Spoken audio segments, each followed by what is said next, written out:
Well, hey everybody, Coach Gary Michaeloni. Glad to have a chance to get with you for a few moments. We're going to talk about cutting edge marketing, and we're going to do this on behalf of the MCAA. I'm going to start off, if I can, with a special thanks to my buddy Tim O'Toole over there, and of course to MCAA itself. Just really glad to be a part of that organization, and glad to be back for the third year doing this. So big thanks to them. I want to also thank Jennifer Morrell, my editor over at Masonry Magazine. She has been a huge help to me as I've cranked out columns over there some 10 years now. And she's also been a huge help to the magazine and making that into the fine magazine that it is today. So thanks to everybody over there. So real quick now, who's Coach Gary and why? Listen to me. I'm going to give you a 15-second thumbnail on this. But basically, I've done an awful lot of writing, and as I mentioned, 10 years or so in Masonry Magazine, and most of that has been on the subject of either project management or project leadership. Today we're going to talk about cutting edge marketing. It'll be a little bit different, but I am a project manager by vocation, and I'm also a marketer by training. So you're going to get a pretty good a package of things that work for contractors in general, masonry contractors in particular, and you're going to get marketing that a construction project manager understands and approves. So there we go. All right. And what I'm going to give you today, I truly believe is going to be really, really important information for your business. So with that said, let's get down to the business at hand. And what we're going to be getting here today, of course, is going to be cutting edge marketing. But basically, we're going to give you everything you really need to know about marketing for mason contractors, and to do it all in 60 minutes or less. So that's going to be a tall order, and we'll see how that goes. But we're also going to give you an idea on what to do next. I'm not going to just give you a list of stuff to ponder. I'm going to give you a little bit of direction on what you can do next. Matter of fact, I've got 3 specific things that you could put into action immediately, and things you should put into action immediately if you're not doing them already. And I say here, gifts to implement full contact cutting edge marketing. Basically, that's a resource guide. So the resources guide will give you all sorts of contact information and where to go to get some of the things that I am talking about. Okay, take notes for sure, but I want you to know that if you stay to the end of this and you request it, I will send you this resources guide and get that out in the next few days for you, but you have to let me know. And again, we're going to talk about what to do next. So here's something really important though. This may be completely different from anything you've contemplated before or what you've ever been taught. So I want to just lay this out here, because this is the main concept. So let me just say it this way. In my opinion, you are not in the business of masonry construction. Now that'll shake some people up. Let me tell you the business you actually are in. You are in the business of the selling of masonry construction. You see that difference? Does that make sense to you? The success in construction is going to be directly related to the extent to which you can sell the ability you and your company have to provide services. So for you to grow, you got to know, and this difference is huge. It's a different world. It's a different world out there, guys. Here's what's happening. There's a major change that's out there. This is why it's important to know this cutting edge stuff. Let me put it this way. There's a big reason that the big companies are bigger than you are, okay? And it's all about positioning. You see, positioning your company moves you from just being a commodity supplier, what's your price per 100 square feet of block, that sort of a thing. That's a commodity. And it moves you, proper positioning will move you to becoming a contractor in demand. And huge difference there. I use the word huge a lot, so just put up with me.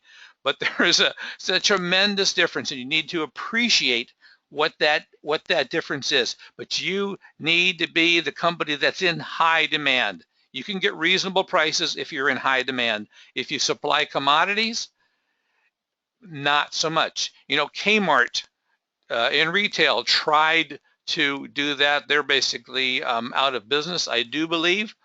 Walmart, for a time, as big as they are, they used to be always a low price. Guess what? Now they're just a kind of a low price leader. Still a huge company, but being the low price guy or gal it's pretty much a recipe for disaster. So be someone who is in demand, and you do that because you're selling people on your ability to do things on time, on budget, or under budget. And quality workmanship. That's why people want you. If they don't care if anything goes, then you're going to be in trouble. You're going to be in trouble. And what we're going to do too now is we're talking about how we're going to do this. So it begins with an overview. That's the purpose of today. And we're going to look at what your competitors are doing. We're going to also look at what other industries are doing. And we'll pick up some clues from them on things that you should seriously consider. So let's talk about, let's do this. I've got a survey that I came across. You're going to find this pretty interesting. It comes from the Construction Marketing Association. Now here's the thing. These were 2014 projections, so that means that the data was collected probably in 2013, but all these companies were asked, what is it that you expect to do marketing wise? What's going to happen to your budgets? What areas you're going to concentrate on? That sort of thing. So these are trends that they were expecting to do. And then also I'm going to say, because of the projections for the economy at present, these trends are likely to continue. I'll say they're more likely than not to continue. So let's take a look at these things. Now check this out. So these people were all asked, are you likely to increase or decrease your marketing in 2014? And well, look at this. 86.8% said they were going to increase their marketing budgets for 2014. And just 13 or so percent said they were going to decrease them. All right, so their efforts are going up. Let's look at traditional tactics. What traditional tactics will you increase or decrease? Well, look at some of these things. Now, some of this is because of a realization that people have now in what's required to promote their businesses. But look at this. There is a strong trend to branding their companies. I'm just going to go down the list here, but email marketing is way up. We didn't do this so much, several years back. Public relations is up. Advertising is up. Market research, knowing and understanding your market is pretty darn important. Promotions, different kinds of things that you can, it's like coupons and discounting and that sort of a thing. offers that you can make. Those are being used more and more. Now, some of this stuff is going to be used more in consumer, I'll say B2C, business to consumer type contracting companies, let's say remodeling companies, as opposed to B2B, which might be if you're a Mason sub and you're bidding, or you're working for a large general contractor or developer. But again, we're just looking at this across the board, and you're going to have to adopt this to, or adapt it, I should say, to make it fit with you. But direct mail is still out there. Trade shows are even coming back a little bit, and it says here channel marketing. Okay, how about internet tactics? Are they going to increase or decrease for you? So what people are planning on doing is increasing their website development. Now look at this. There's a huge number of people that are investing in website development now, and that trend is likely to continue. SEO, search engine optimization stuff, that's way up. People are realizing that this is how you get found on the internet. So they are devoting more resources to that.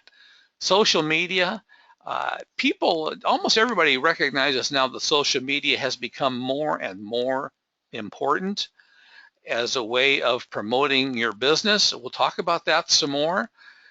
Content marketing, this is the stuff, the writings, the pictures, and videos and audios that go onto websites and social media sites. That's content. So those things are increasing. Mobile, now this is interesting. It shows what 33% or so we're going to devote more efforts to mobile marketing. Interesting, back in 2013, mobile marketing was not as significant as it is known to be today. We're going to talk about that here in just a few moments. You'll see that. My point here is that I think if this survey were done today, you would see that probably it would be twice that much. It would probably be 66% would be developing resources towards mobile marketing. And then there are companies also that are doing paid search. So that'll be like AdWords, that kind of thing, all right?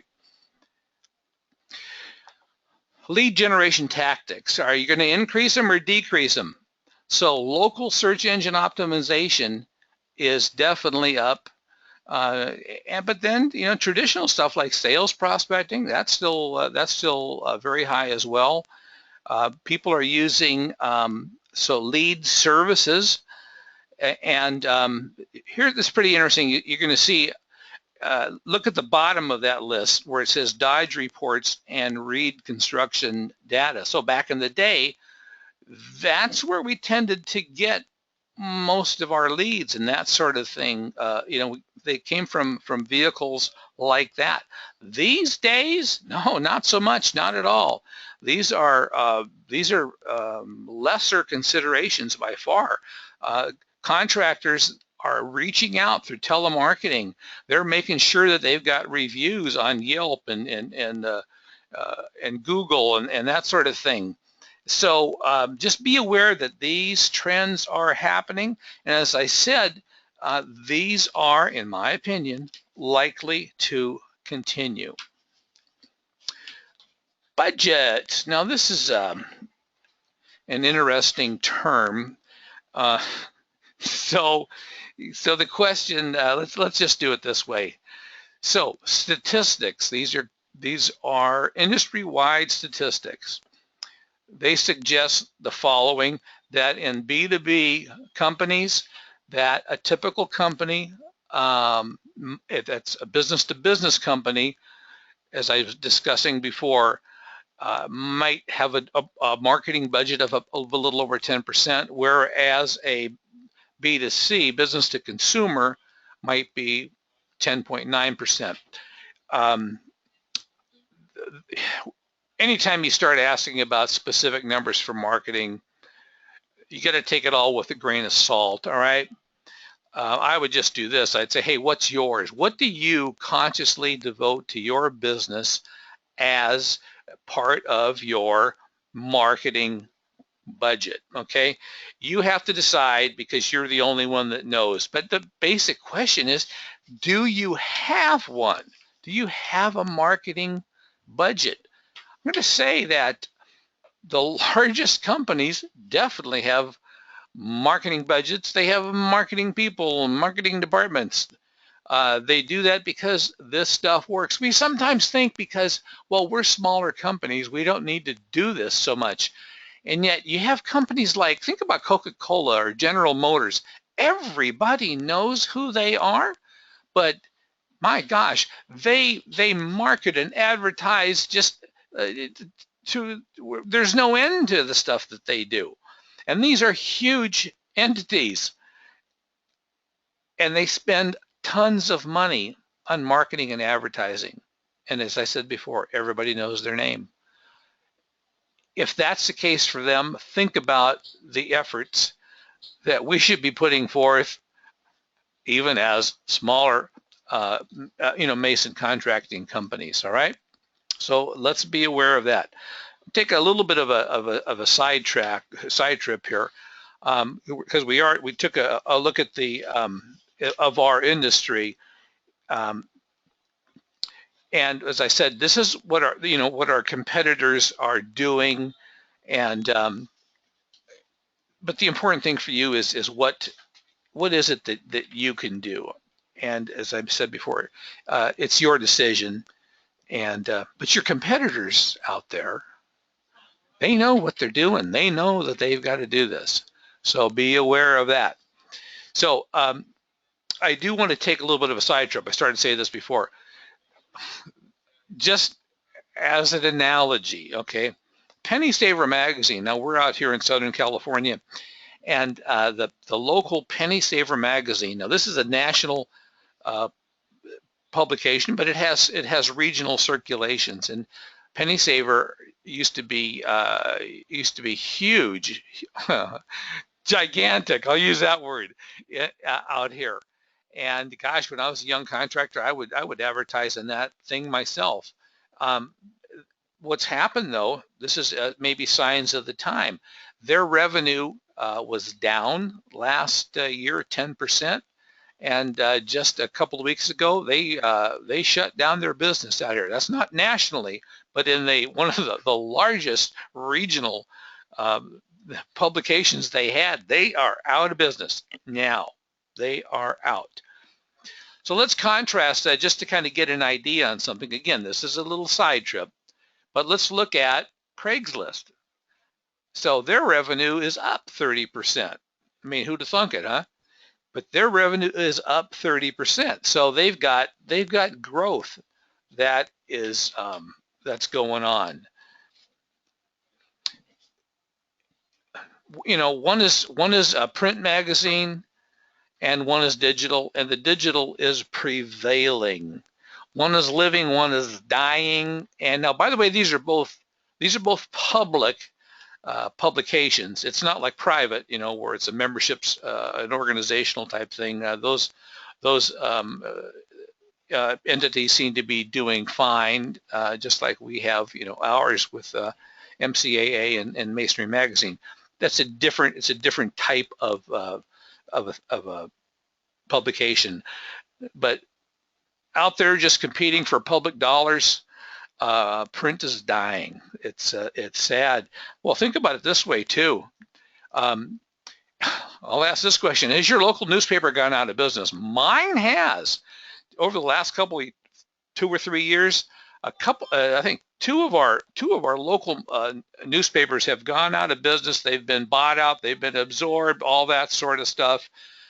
And then they were bought out by bought out by the Union Tribune, San Diego Union Tribune, and they have like a lot of major newspapers. They've been losing subscribers, and they've they've cut their printing. They used to print it local. They don't print it local anymore. They don't have the need to do that anymore. This is what's happening out there. Things are changing.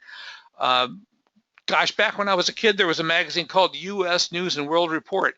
These days, it's online only. I don't know how many others are just online only, but that's not unusual when a publication is having to go online only in order to survive. That doesn't mean it's even thriving. It's just that it's still alive. Okay, so let's take a look back now at the message for today. So most searches these days, guys, are online.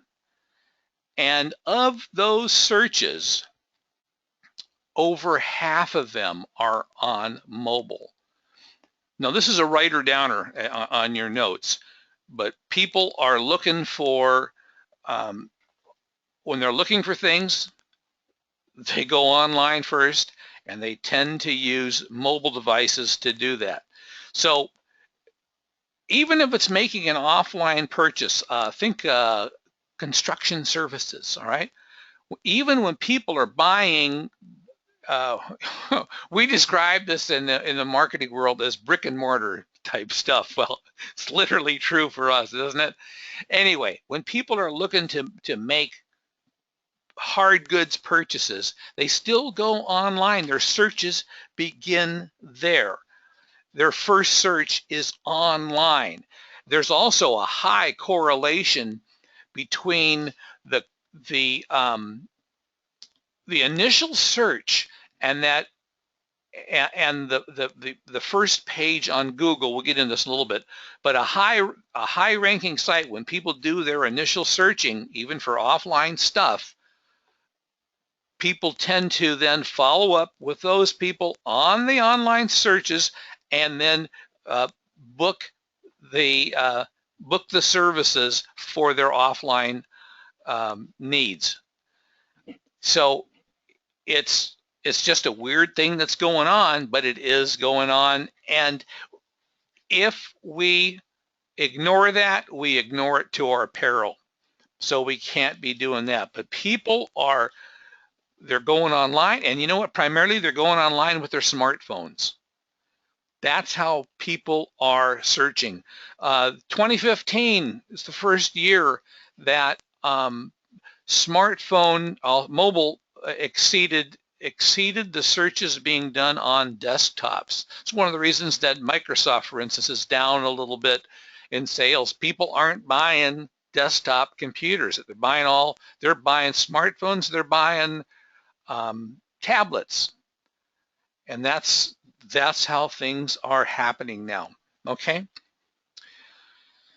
So these are just, again, keep these things in mind when you're trying to make sense of the landscape that's out there.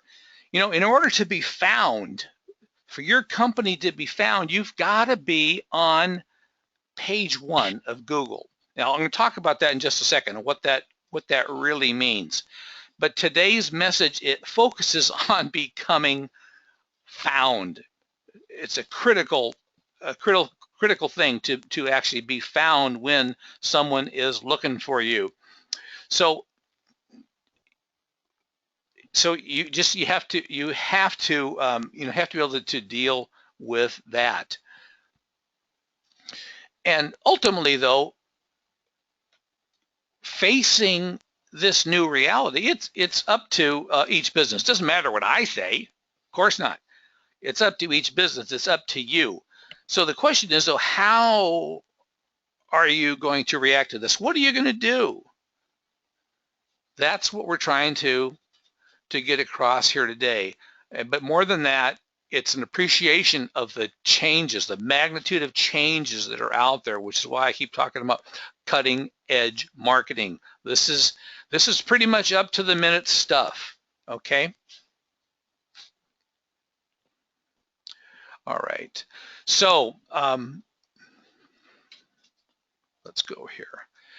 So today's message, I want you to take away a real clear picture of what is out there and how you can deal with it. But I think we can do here is, if I'd like to give you some strategies to help you out with this, okay? Would that be good? Some strategies?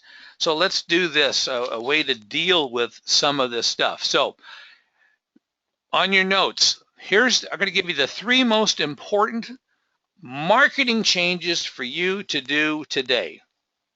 This is definitely a writer downer, but not only that, this is an implementation challenge for you right now. So let's take a look at the 3 most important things that you can do today. Now, some of you may have done some of these things already, and maybe not, but we're gonna put it out there like this. And so in order of importance, the first thing you have to do is, well, you gotta have a website. There are too many people out there, even among MCAA members, who don't have a website. That's silly. They're available, reasonably, and there's no excuse to not have it. Even if you don't use it to market, your customers expect you're going to have one. And if you don't have a website, you're not going to be seen as professionally as you can. Okay. And more than that, as I mentioned, you got to be mobile friendly. And your website should also have on it a call to action. So get this, if your website is just basically a brochure that's stuck up online, and you got a lot of stuff on there, just like you would have your company brochure, your website needs to do more than that. What I like to see is when someone gets to a website, I like a video to go off and say, hey, to get what you're looking for, call me at this number, and I'll send you out the information, or we'll do something. But you give people a call to action. You give them direction to do stuff. All right. And it's really important that happen. And as I mentioned, also mobile friendly. I've got on the resource guides that I want to send out to you, I've got a checklist on it where you can actually check and see whether your mobile is, whether your website is mobile friendly or not. It's something from Google, and you'll see exactly how your website fares on that. But it's important to do that. But also, we've got some on this checklist. We'll have an opportunity for you to take a look at your own website and evaluate how good, how badly it might be doing. So make sure you get that from me. And at the very least, it's a good place to start. It's not the be all and end all right? But it's a really good place to start, and it'll give you some direction. That list of resources I was talking about.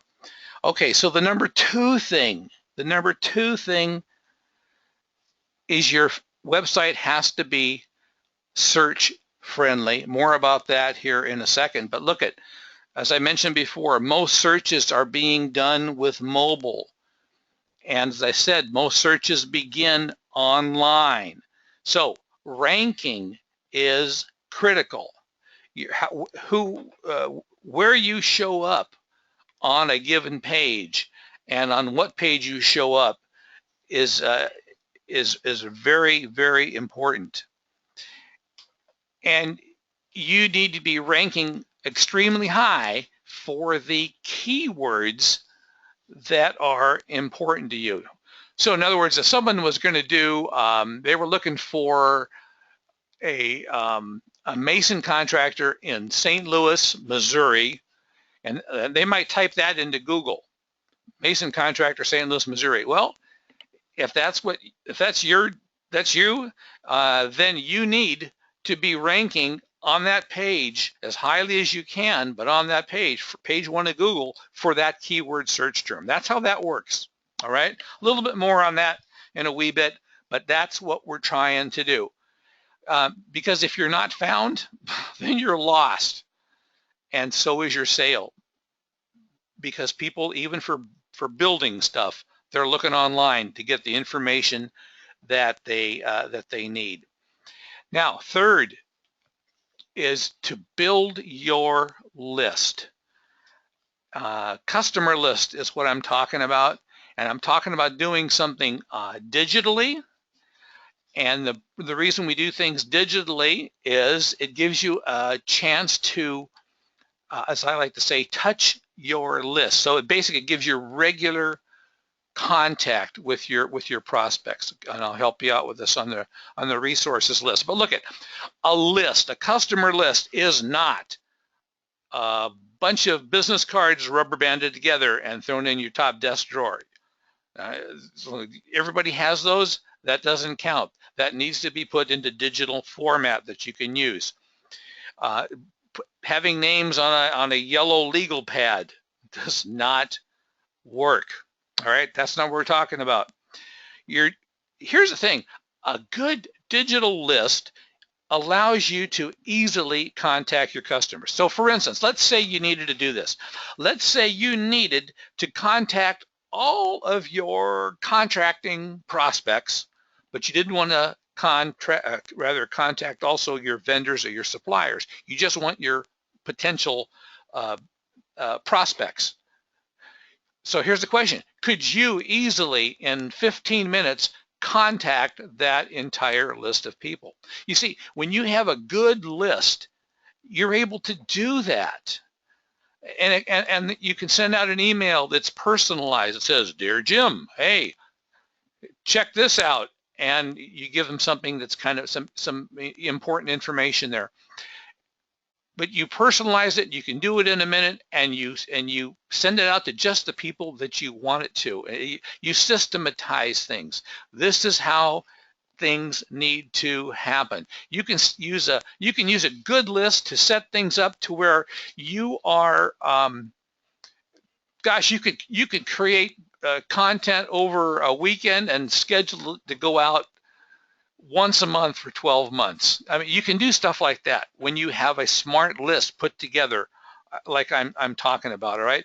So that's why it's important. That's why you're going to get some information from me on the resources list on how you do that, and where you go to do that sort of a thing. Okay. So ranking help. Let's give you some basic information on this. So here's the thing. Google wants good results when you when somebody does a search. Okay, so they use math and what they call an algorithm, and it looks at your site and it looks at everybody's site and relative to the different keywords, and they want to see how many links you have from what they call authority sites, and whether you have fresh content and relevant content. So they have all that stuff. And where you show up in the search rankings on Google is going to depend upon how Google evaluates your website with respect to the keyword. So let's go back to the mason contractor, St. Louis, Missouri. Well, if that was the keywords, then when somebody types that in, if they were going to find you, your website should probably say stuff about being in St. Louis, and should probably talk about building masonry structures, that kind of thing. So there's a relation. It's good when your domain name even sounds kind of like that. If your domain name was Mason Contractor, St. Louis, Missouri, that would probably be pretty good too, because that's one of the other things that Google looks at. So there's a whole lot of pieces and parts going on, but they are all interconnected, and it's all important. And if you're wondering sometimes why you don't get included into a bid invitation, maybe that's part of it. If you have an out-of-town contractor and they're looking for some help in your city, they're going to be looking for search terms like that. The New York developer building in St. Louis is going to type in that kind of keyword phrase, and if your website is not consistent with that, they are not going to find you. Okay. Alrighty. So we're going to look at Google's top 4 considerations. And then we're going to look at these things in order. But first, I want you to get an appreciation for Google and why I focus on Google and why I focus on YouTube. All right. So Google it's the top search engine, and it's the top search engine because right now, the latest data that we have, there's 100+ billion searches per month happening on Google. All right. That means there's 1.2 trillion searches per month happening on Google. It's just amazing, boggles the mind. And Google is bigger than the combined searches of Bing and Yahoo and Ask and AOL.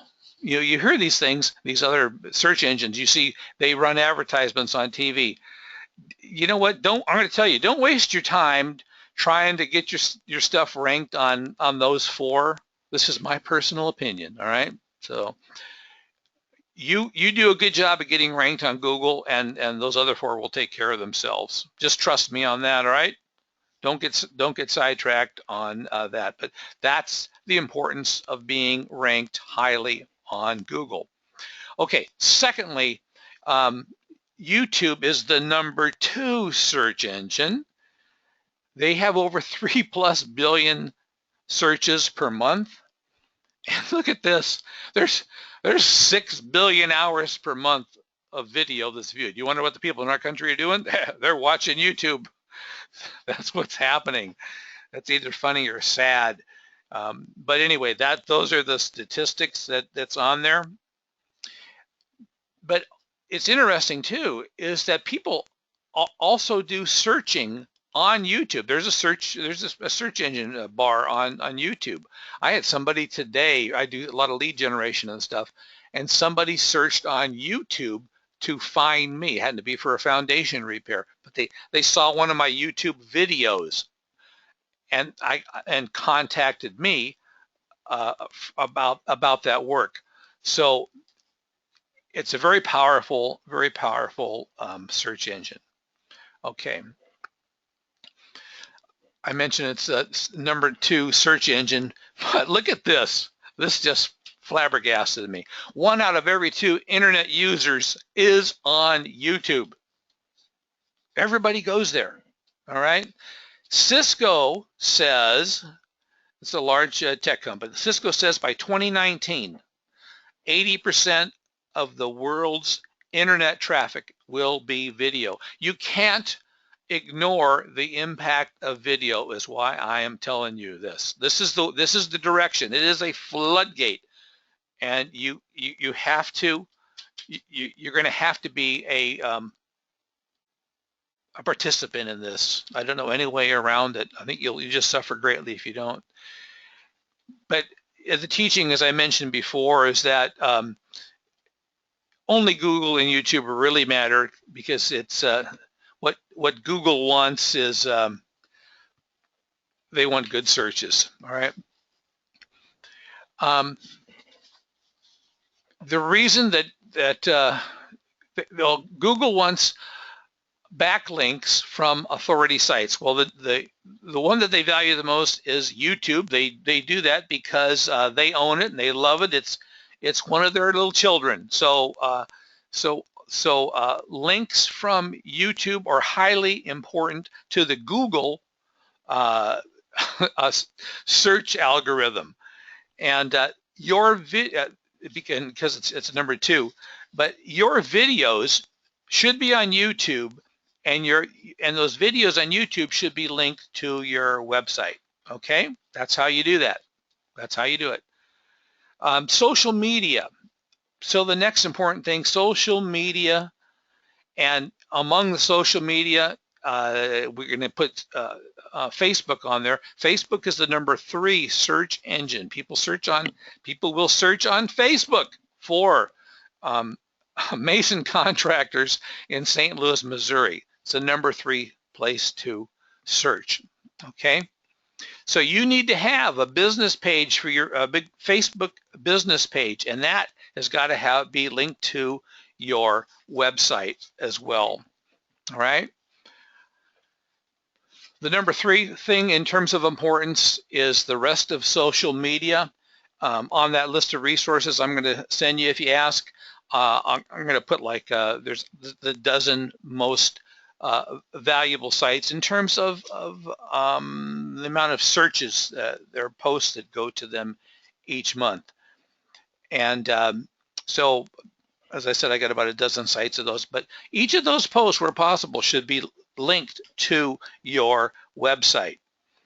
So what you're going to have is basically many, many authority sites all linked to your one website. That's primarily how we do that. Okay. Number 4 to Google is everything else. So things like press releases and blog posts and directory listings and you know, Yelp and Google Maps, all of them link to you.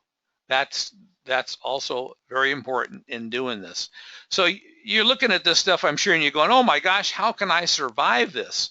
This is overwhelming. Well, it is what it is. Okay, so now you're right. We got to figure out a way to survive this. So I'm going to say you're going to need some help. Systematize things. I do like that word. I'm a big proponent of done-for-you services, and I'll give you an example here in a second. But the reason I like done-for-you services, you know, full disclaimer, I provide some done-for-you services. So, you know, hey, I like it from that standpoint.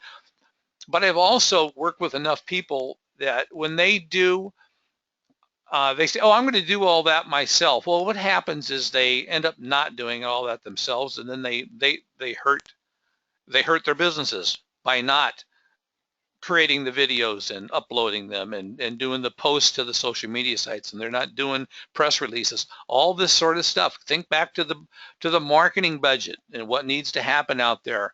Okay, so my suggestion, use as many done for you services as you can, and that way they get done. Okay. If you need a website, if you're one of those guilty contractors out there that don't have a website, get one. I'll give you some ideas on that resource guide that I send out, how to do that. If you need a better ranking, you could get a better ranking. All right, you need to know what you're doing, or have somebody who knows what he or she is doing. You can improve the ranking of your business. If you need help posting to social media, those things are available. You can do that. If you need help with press releases and newsletters, that can be done. You don't have to write your own newsletters, but your company should have its own newsletter. There's a difference there. You don't have to do it all yourself, all right? Done for you, not do it yourself. You bury yourself if you try to do all this stuff yourself. This is why you use a system, okay? So, I mean, that's just what is out there. Why should you do that? Here's the reason. You see it on the screen. It's the same reason that amateurs don't build with professional quality. All right. How many projects have we all seen like that? You could look at them, you know who built that. You know it wasn't a contracting company. So look at because there's poor quality, and then it takes too much time. You know what? Marketing is similar. Why would you spend your time building bad websites instead of building good block structures? It doesn't make any sense at all. All right. That's all I'm saying. Well, I hear from some of you things like this. Well, Coach, hey, what about video? I don't want to be on the camera. What can I do about that? You know, as I said, I have heard that, but I do have an answer because we have some cutting edge tools that can deal with that. So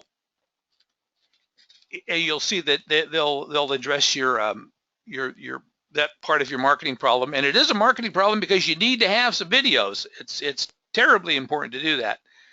But we can do that without having you in the picture. So let's do this.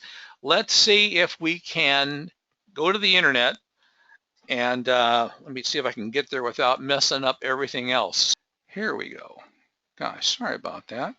So this is bestvideowebmarketing.com. Again, full disclaimer, this happens to be one of my sites, but and you know, you can get this sort of stuff done in a lot of different places, but I just want to show you. So some of the resources that we have that's available is, look at, here's 4 different actors that I have available. Any of these 4 could be a spokesperson or for your particular company. These are all professionally trained actors, and they could be the spokesperson for mason contractors of St. Louis, Missouri. So you could do a specific commercial for that. So those sorts of things are pretty easy to happen. The reason I'm showing you this, there's all sorts of there's cool stuff that you can do.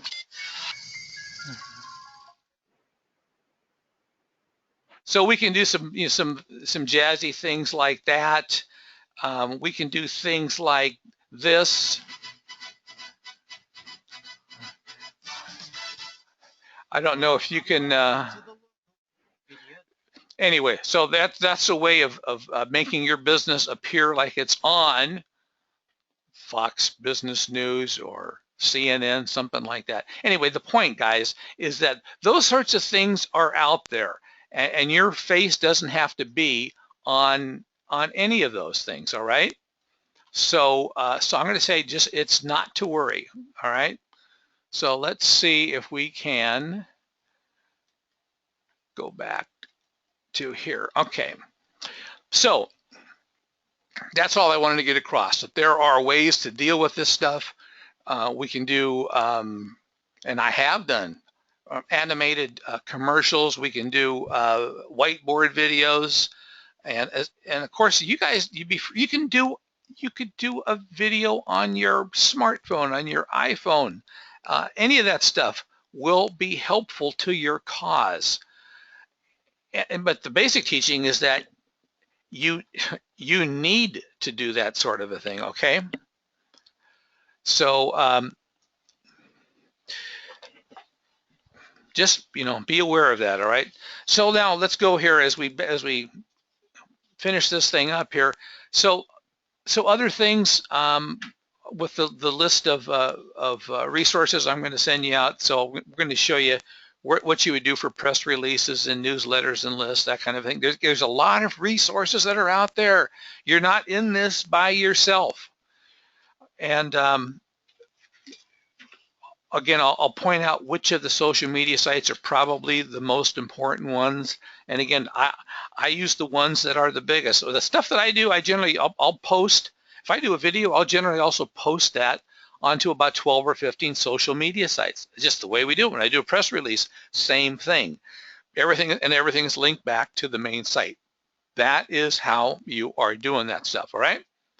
So that's on the resource list, so we need to ask for that. So anyway, that's the status of marketing today. I'm going to say this: love it or hate it. Don't shoot me. I'm just the messenger, all right? But this is basic. This is what's going on today. And now you should have a much better appreciation for the extent of the battle in which you find yourself. All right. And it is way different than it was just even a few years ago. And so our strategies to deal with this have to change as well. So